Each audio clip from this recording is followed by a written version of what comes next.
We have some breaking news. First of all, Italy, just want to share this with you. I want to thank Nick of New York for this report. There are 600 people have been evacuated due to some very severe flooding going on in Italy. Swollen canals and rivers and streams. 600 people have had to be evacuated due to flooding in Italy, so pray for them.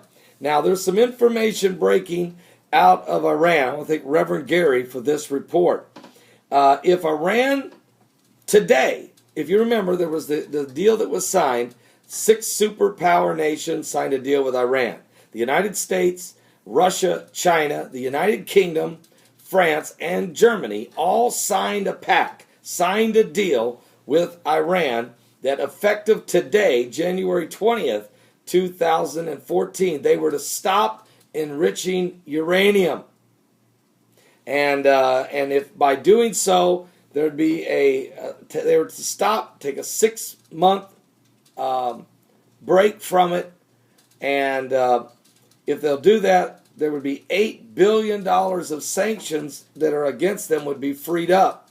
Now, if they don't stop, we have a report that says if Iran breaks its deal with the United States and the other nations, the country would be able to, within 2 to 3 weeks, they were only that far away from producing enough highly enriched uranium that they could assemble a nuclear weapon.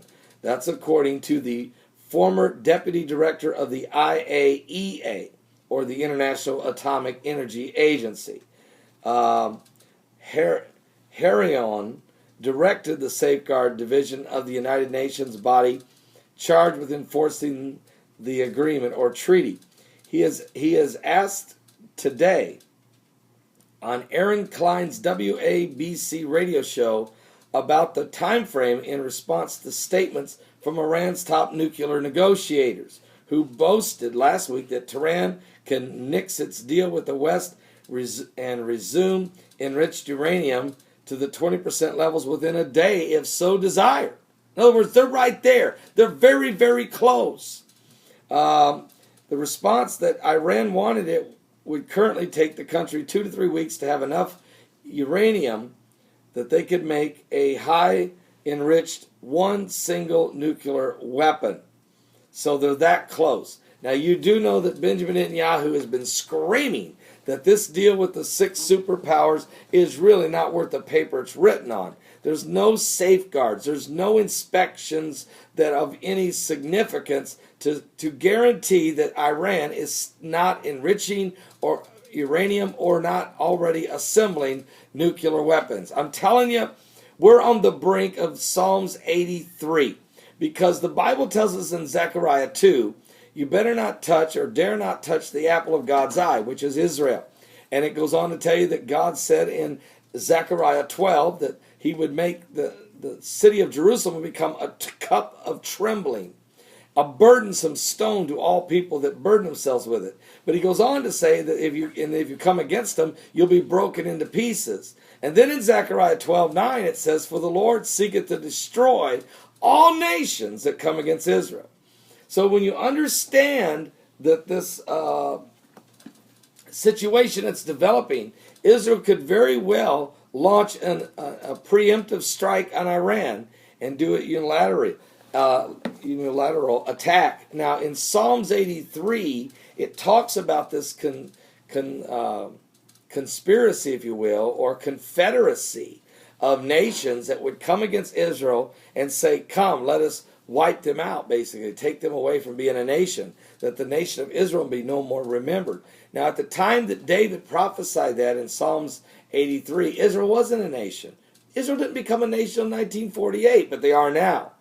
And so what we're having here is a threat. On one hand, you have a threat coming from Iran, and on the other hand, you have John Kerry pushing for a peace agreement with the Palestinians. And pushing is not the word for it. Outright leveraging Israel by saying to them, if you don't do this deal, we're just going to back out, and you know what, Iran can do what they want. We're going to get out of here. If you don't make this happen. So that's the leverage over Israel. If you don't sign a 2-state solution with the Palestinians, we'll just back out of the way. We can control Iran. We got the ability to shut Iran's possibilities of nuclear weapons down. but if you don't do what we ask, we're just going to get out of the way and good luck. Well, the other leverage that the American Obama administration, through John Kerry, is using is the threat to the Palestinians. If you don't do this deal, we're going to walk away. You're never going to get a two states, and you're not going to get another dime. Not only are you not going to get the billions of dollars that the world wants to give you to create a new government, but we're not even going to give you any more aid. So those are the two areas that sting both nations. Israel wants peace and safety, and the Palestinians want to have their own nation and a lot of cash. And so you can understand why this is such a very difficult situation. But the Bible does say in Daniel 9:27 that he would make a covenant with many. And so we are really, really, really living in some very precarious times in these last days. I want you to pray for the peace of Jerusalem. I want you to give your life to Jesus Christ yourself.